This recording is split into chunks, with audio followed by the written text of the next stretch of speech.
As a work from home mom, I usually see a big chunk of it all on social media, from the latest parenting trends to the hottest fashion tips. I'm always on the pulse of what's happening online. But with so much content out there, it can be overwhelming to keep up with it all. That's why I decided to start a podcast where I share my thoughts and insights on the most interesting and entertaining things I've seen on social media. Join me each week as I dive into the deep world of social media, offering my unique perspective on everything from viral videos to must try recipes. Whether you're a busy mom like I am or just someone looking for a fun and informative podcast, you won't want to miss a single episode of OTB's Mommy Break.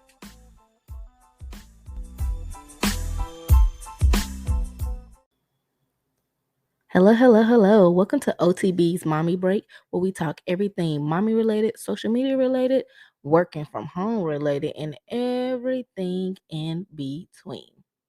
And today on this segment of OTB's Mommy Break, we are going to talk about a thing that I know too very well, and that's called overstimulation.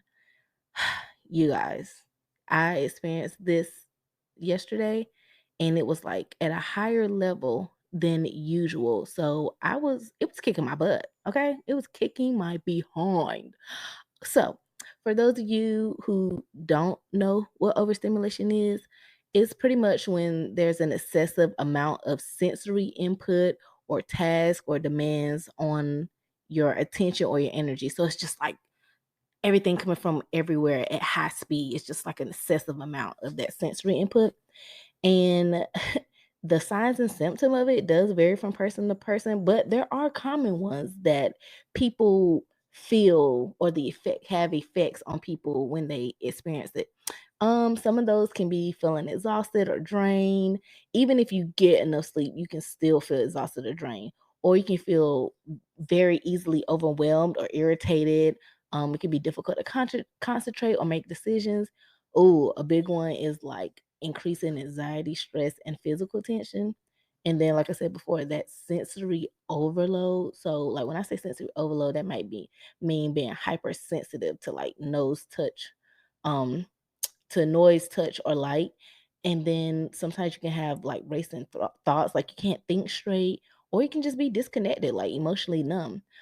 So those are like some of the common things that people might have in common. But like I said, it varies from person to person. And I was feeling it yesterday. Like I was one of my symptoms that I had was I was easily irritated, and then I was hypersensitive to sound. Now, the funny thing is if you talk to my cousin and brother, they will say that I do not like sound. They will say I will hear everything because I'm that person like, what's that sound? Oh, who's making all that noise? Like I hear everything, and sometimes it really does get on my nerves. So, but yesterday it was like at 20 because my son had his iPad on, and then for some reason the TV was on, and then my cousin and my brother, we were on FaceTime, so I had them on the iPad, but then I was trying to, watch some TikTok. So like at one point I was just like, wait a minute, hold up. It's too much going on. So like I had to, hang up the phone from them. I had to turn off the TV. I had to tell my baby, we're gonna have to turn this down. You're gonna turn this because I don't know why his iPad was like on blast mode. Like it was just noises coming from everywhere. So I just had to like stop everything, regroup, and like be like, okay, chill out, girl. Calm down. Cause you about to spaz. So like I was really irritated, and then like everything, the sound was just like it just made me feel like I was going like crazy or something. Like I was like losing it. And I was just like, oh my gosh, I'm being overstimulated. Like I need help. Um and in times like that, what do you do? What are some things that you're supposed to do? So for me, when I do get like that, I'm calling my son's dad and like, you need to get him, take him in another room, take him with you, go out the house, leave me alone, go away. Like, I'm just like, or I'm gonna leave. I'm going somewhere. I went to the store to walk around just because I'm gonna go sit in my car. Like, I don't know. Like, I just need that a long time. And I feel like yesterday it happened because I had so much stuff going on. Like So I'm trying to, start up another business venture, and I was trying to do research, but then I was also, working, but then taking care of my baby, feeding him, changing him, you know, he taking care of the bunny. Like, it was just the most yesterday. It was a lot going on, and it was a lot of other personal things going on. But it was too much for me, and it was that sensory overload, and I was just like, and I had those scattered racing thoughts, and I couldn't concentrate. I was overwhelmed. I was irritable. Like, I was just over it. Um, so that was like, a hard thing for me yesterday. It's one of those things that, I just have to deal with, and I'm learning to deal with. And, you know, they say if you do experience those symptoms, you're supposed to take a break and practice self-care. So, my self-care is running away in my car. Say no, I'm just kidding, but just getting away, getting along. Um, if it gets too much, sometimes I'm like, I need a weekend to myself. Bye.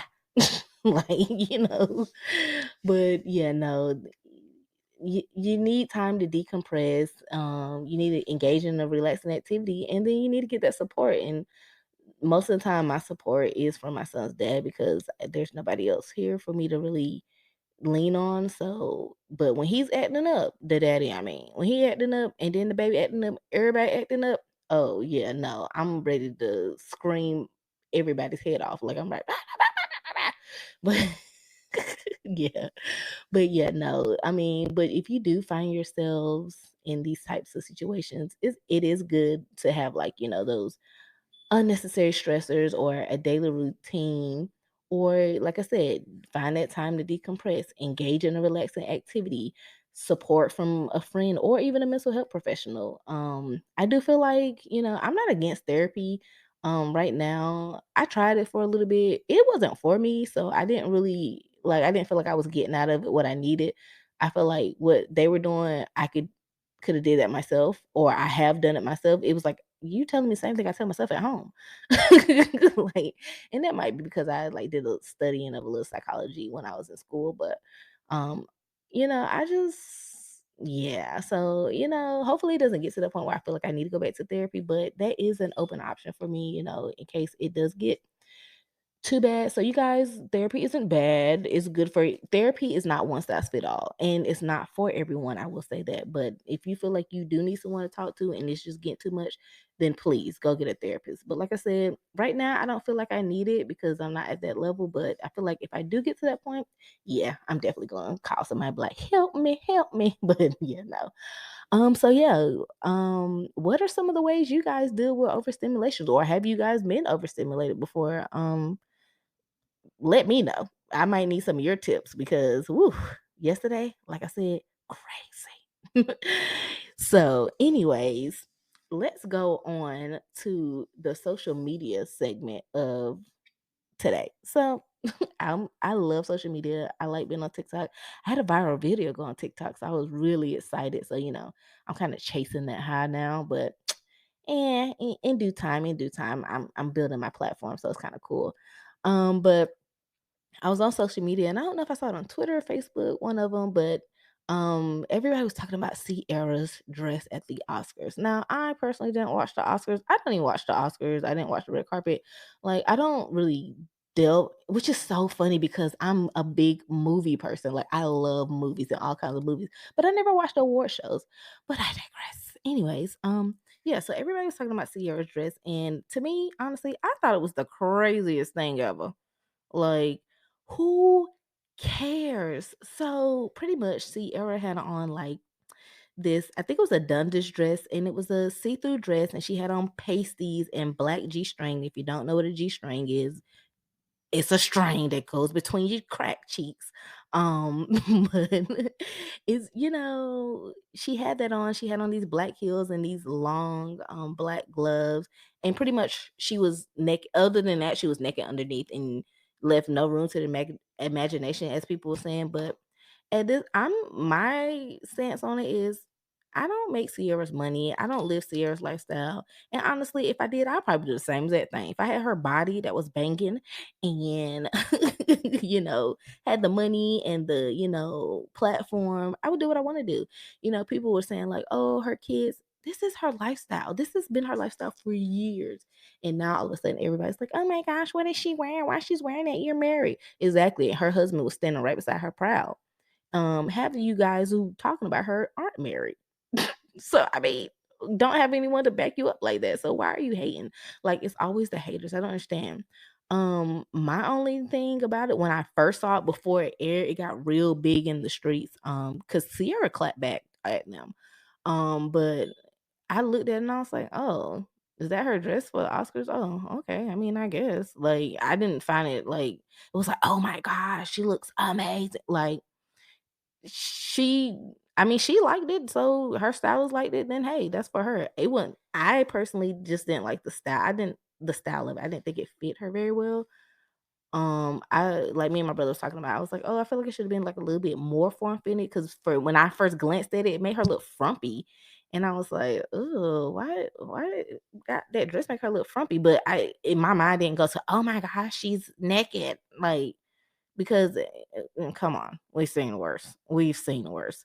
But yeah, that was apparently the talk of the town when on social media because I think she went to the Oscar Vanity Fair party, but and I think before she came out, she had on this long white sheet that covered her up, and then she was just like, bam, right there. That's so funny to me. But yeah, that was my social media aspect or the thing that I saw on social media this time. And the last thing I want to talk about is about me working from home and my freaking time management. OMG.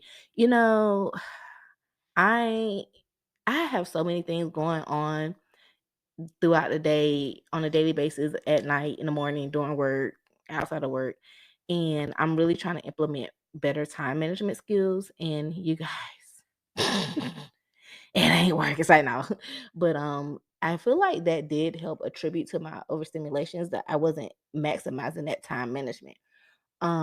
So I'm here to give you guys and myself these time management skills or tips to help you improve it, you know? And so the first one is set clear goals and priorities. Determine what you need to accomplish and prioritize those tasks based on their importance and urgency. So, if something needs to be done right now and it's a very important task, do it. If you can wait till later on the day, wait. Just set those goals. Set those goals. The second thing is what I actually do. Use a planner or a scheduling tool. Plan your day to a T. The week, the month. You can use a paper planner, a digital tool. Planners really help you stay organized. I've started using them, incorporating into my life, and they actually do work. And plus, I like to write things down and see it. Digital, I do like to use the digital, but me at the end of the day, I'm a pencil and paper kind of gal. Okay. Like I don't know. It's something about me right now. I think it's like my learning style, seeing it and writing it and hearing it. And, I need to have a combination of sensory going on there. Another thing, avoid multitasking. And I'm telling myself this, avoid multitasking because I'll literally be trying to do three things at one time. It don't work. And then I'll get overwhelmed and then I'll get frustrated and be like, just forget it. No, avoid multitasking. Focus on one task at a time. And it actually does increase your productivity and it helps you complete your work more frequently. Like if you need to dedicate um to, an hour to working on your actual work from home projects and then maybe 30 minutes of dealing with your child, getting them food or doing whatever, taking a brain break with them, and then going back for an hour and then maybe coming back 30 minutes working on your business idea or your side projects that you might have. So that's a way to avoid multitasking. That goes into that planning, scheduling, and setting those priorities. They all flow together. Another thing you can do, break down tasks into smaller, manageable chunks. If you got a really large task, break it down into a smaller, more achievable goal. Um, Sometimes we see the big picture and we get overwhelmed, and we just need to bring it back. Do the smaller things and make it work for you, and just make it like I would say, one size does not always fit all when it comes to a lot of things. And time management skills, this is one of those things. So, Make it work for you. Another thing you can do, eliminate distractions. Telling myself this, put down the phone, no TikTok, no Facebook, no Instagram. You don't need it. You can't. That's avoiding multitasking. So eliminating those distractions kind of go along with avoiding multitasking. And a big one, take breaks. I promise you, taking a short break throughout a day will help you stay focused and maintain those energy levels. And I know from personal experience, because if I take a 10-minute break where I just sit down and, just don't do nothing for like 10 minutes, and then I come back, I'm like, I got a little bit more energy and I can focus. Whereas I'm trying to bang out work for 3 hours straight and not taking breaks and killing myself, just ugh. And, say no. And this one goes more to the work because I can't really say no to I can say no to my baby, but most of the stuff he needs is pretty urgent. He doesn't really bother me too much. But when it comes to work, if you don't have to, say no to the unnecessary commitments. This can really help you prioritize your time and focus on what's important. So, implementing these time management strategies, it'll improve your productivity, help you reduce that stress, and I'm sure it will help you achieve a better work-life balance. And like I said, I'm taking these tips for myself. I'm telling myself these things because at the end of the day, we're all human and we all need help, a little help sometimes. So why not me share with you the little help I'm giving myself so you can also help yourself also. But yeah, so that's all I have today for OTB's Mommy Break. Like I said, if you have any tips for how you deal with your overstimulation, please let me know. I'll take them all and I'll even mention them so maybe if somebody else can hear it and might need it. You never know. And then what do you guys think about that Ciara dress? Like, do you care? Did you have big opinions about it? Me, personally, I didn't care. And then, like I said, working from home, time management. Use those skills. Say no, take breaks, eliminate distractions, break down those big tasks into smaller chunks, avoid multitasking, use a planner, and set clear goals and priorities. So, like I said, that's the end of my segment for today. I hope you enjoyed it. I hope you come back next time so we can talk about some more juicy things, and hope you all have a good night. Thanks. Bye.